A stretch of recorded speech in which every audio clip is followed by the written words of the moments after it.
Ama, nakauwi na po ako galing sa paaralan. Uy anak, buti naman nakauwi ka na. Ako din po ma, nakauwi na din po ako.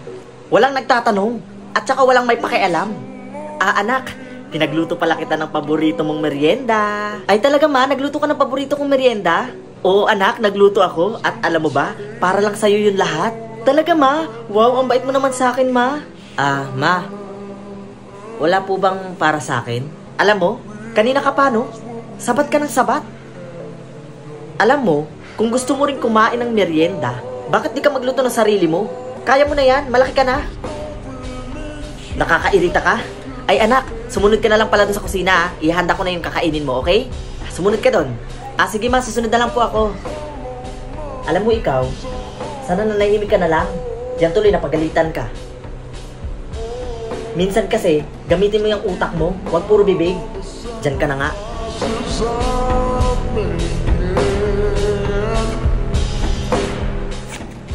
Ma, pasok na po ako. Baon ko po na pera. Ay, teka lang anak, kukunin ko lang sa bulsa ko. Ito anak, kunin mo. Ma, maraming salamat dito ha. Naku anak, walang anuman yun. Basta ang sakin ay mag-aaral ka na mabuti ha. Kuha mo ba? Oo ma, kuwang-kuha ko po. As always naman yan. Mabuti naman anak kung ganun. Of course mama, ako pa ba? Ma, ako din po. Papasok na din po ako. Papasok na po ako sa school. Ano naman ngayon kung papasok ka na? Ano po kasi ma, hingi po sana ako pambaon. Ay aba-aba, ang kapal naman ng mukha mo. Dito ka na nga kumakain ng libre. Tapos ako na nga nagbabayad ng mga bayarin mo sa school. Tapos hingi ka pa sa akin ng pambaon mo. Ma, at ito pa, tigil-tigilan mo nga ako sa pagtawag mo ng ma, ha? Hoy, ito para alam mo, hindi kita anak at hindi mo ko ina. Ma, hindi mo ba talaga ako naintindihan, ha? Hindi nga kita anak at hindi mo ko ina. Mahirap pa intindihin yun. Kaya tigil-tigilan mo na ako sa pagtawag ng ma. Ma, kumalma po kayo, kumalma po kayo. Hindi anak, nakakairita na kasi itong batang to eh. Tinatawag ba naman akong ma? Hindi ko naman yan anak. Hindi ko naman yan anak at hindi mo naman yan kapatid. Hindi ko nga alam kung bakit nandito yan sa bahay. Ma, makinig po kayo sa akin. Pabayaan nyo na po yan. Kumalma lang po kayo, kumalma lang po kayo. Sana nga. Marvin, pwede ba? Huwag mo na sabayin si mama. Ma, kumalma po kayo ha, kumalma po kayo. Hindi ate. Sana nga. Sana nga ma.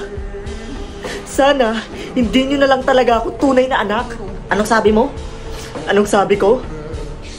Hindi mo ba narinig? Sabi ko, sana, hindi mo na lang ako tunay na anak. At sana, hindi na lang kita tunay na ina. Anong pinagsasabi mo? Anak, anong sinasabi nito? Ma, pwede ba Marvin, tumahimik ka na? Nakikiusap ako sa'yo. Tumahimik ka. Hindi ate.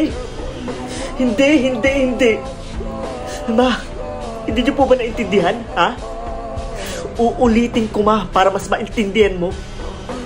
Ang sabi ko, sana nga hindi na lang kita tunay na ina at hindi mo na lang ako tunay na anak. Marvin, tumahimik ka na. Oo ate, tatahimik na ako.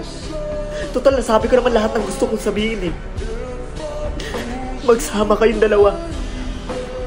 Total, ikaw lang naman yung nag-iisang anak niya at siya lang naman nag-iisang ina mo.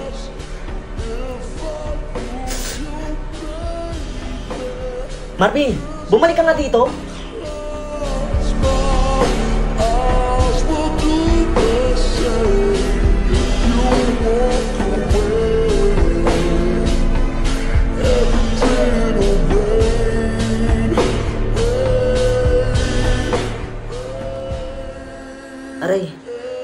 Aray, bakit biglang sumakit yung ulo ko?